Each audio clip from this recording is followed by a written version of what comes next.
let's begin this morning at the White House and the fallout from the Friday encounter in the Oval Office. Ukrainian President Volodymyr Zelenskyy says he is ready to sign the U.S. minerals deal, but everyone is still talking about the unprecedented exchange with President Trump and Vice President Vance. This weekend, European leaders stood in solidarity with Zelenskyy, but many lawmakers in Washington, Republicans mostly, question whether any kind of deal with the U.S. is still possible. Everybody's saying security guarantees to secure the peace. You first have to have a peace. The White House has become an arm of the Kremlin. And the fact is this: Vladimir Putin is a brutal dictator. Russia started this war. All President Zelenskyy had to do was come in and sign this economic agreement and, again, show no daylight between Ukrainian people and the American people. And he chose to blow that up. CBS News Chief White House correspondent Nancy Cordes is live from the White House and joins me now to talk about it. So, Nancy, I just want a little bit of a recap from what happened on Friday. I mean, and we sort of broke it down in the introduction, but I think what's getting sort of lost in the context, and I'm curious what the administration is saying, it's not so much that the American people don't understand that billions of dollars have been spent to help Ukraine push back Russian aggression. It's not that perhaps Americans are tired when they know that there are things that need to be fixed at home. What seems to me, what strikes me is what got lost in the context is Zelenskyy saying he doesn't have any the fact that the White House is willing to trust Vladimir Putin's word without any security guarantees that the United States would make to his country is the only thing he was questioning, which is, I want peace, but if I don't have any guarantee that Vladimir Putin's not going to throw out whatever we decide out the window, then how can I sign anything that you're putting in front of me? Right. And that is the main sticking point between Zelenskyy and President Trump, who has said he doesn't want to send U.S. peacekeeping troops to Ukraine as a backstop to that deal. He wants Europe to do it instead. And so you can question the wisdom and the strategy of Zelenskyy bringing up that point of difference repeatedly in the Oval Office, something that any student of President Trump and his negotiating style over the past decade or so would probably tick him off. But regardless, Zelenskyy probably also didn't anticipate that he was going to be spending an hour negotiating out in the open in front of the cameras. And so things did take a pretty precipitous turn south. Zelenskyy, after about 5 minutes of pretty heated back and forth with President Trump and Vice President Vance, was shown the door. He was not allowed to sign this minerals deal. That was the whole reason that he had come to the White House from Ukraine in the first place. And now the Ukrainians, the Europeans, the Americans are all trying to figure out where things go from here, and we're told that that will be the main topic of discussion at a meeting here at the White House a little later between the president and his national security team. And one last question before we talk about the first address to Congress that he's doing tomorrow. The president is, Nancy. We saw over the weekend a flurry of activity in Europe with President Zelenskyy meeting with European leaders. President Zelenskyy also met with King Charles in an unprecedented show of solidarity where the king invited him to his private estate at Sandringham, which rarely happens. He does the king, and before him, the queen did state visits. But this was sort of unique, showing Zelenskyy shaking hands with Britain's monarch, and then also with Keir Starmer, the Prime Minister of the United Kingdom, and other European leaders who quickly put out statements in support. Is the White House worried that if, for sure, the notion that Europeans perhaps foot more of the bill with regards to what is happening on the continent being a point that a lot of Americans can get behind, but also where we all of a sudden see our allies not seeing us as a reliable partner going forward? Is that a concern for them? I think it is a concern in the sense that President Trump wants to be the deal maker here. He truly believes that he is the only person who can get Vladimir Putin to the negotiating table to try to hammer out some kind of peace. That doesn't mean that they think that they will for sure be successful, but they think that the Trump-Putin relationship, whatever you make of it, puts Trump in a unique position to try to broker this deal.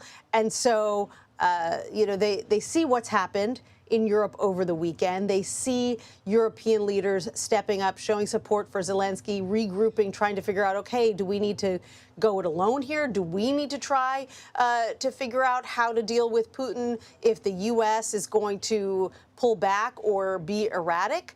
And so I think that all of that is going to inform President Trump's meeting with his national security advisors today, because this is an issue that President Trump seems to want to be front and center on. And Nancy, quickly before we go, 30 seconds, what can we preview for tomorrow's speech to Congress? Well, we're still waiting for an official preview, but I think knowing that the topics that President Trump likes to talk about, I anticipate we'll hear a lot about immigration and the bill he's trying to push through Congress right now. We'll hear a lot about reducing taxes, and we'll also hear a lot about government efficiency and DOGE as he tries to make the case to the American people that these cuts that he has been imposing are a good thing. Nancy Cordes, always breaking it down like only she can. Thank you, Nancy. Appreciate it. You got it.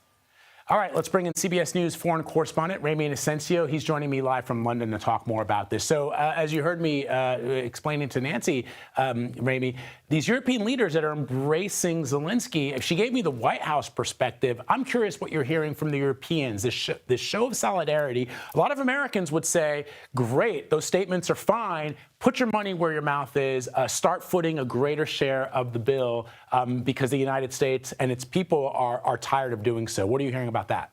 Absolutely, Vlad. Yeah, basically, it's a circling of the wagons from British and European leaders all throughout this weekend. Yesterday, it was this summit of securing our future. That was the title of the summit, which really turned into this kind of crisis talk mode after that massive blow-up at the White House between Trump and Zelenskyy on Friday. But the leaders who did come out to speak with us at the press gaggle after that, yesterday afternoon, they basically admitted and said that Europe needs to correct what Ursula von der Leyen, the EU president, said was an historic under-investment in the defense of Europe.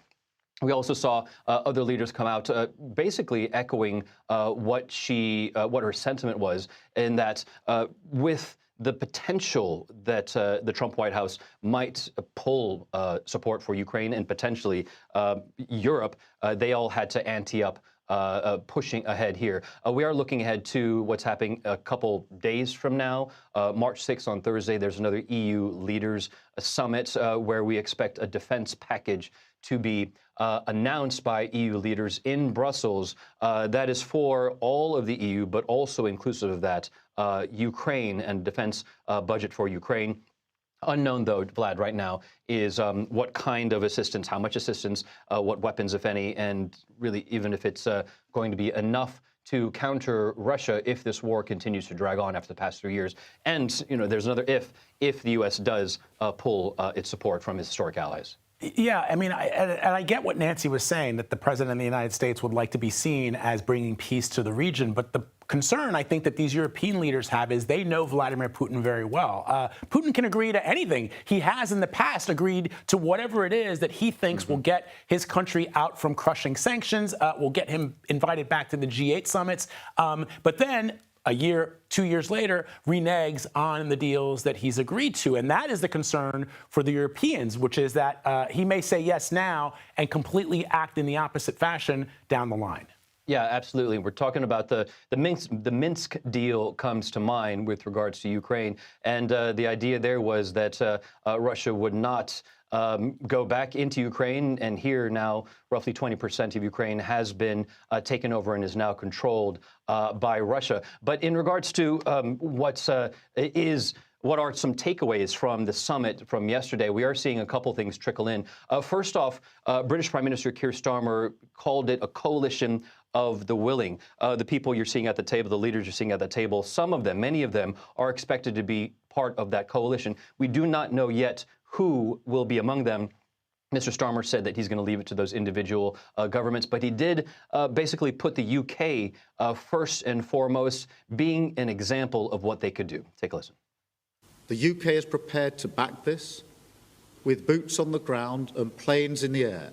Together with others, Europe must do the heavy lifting.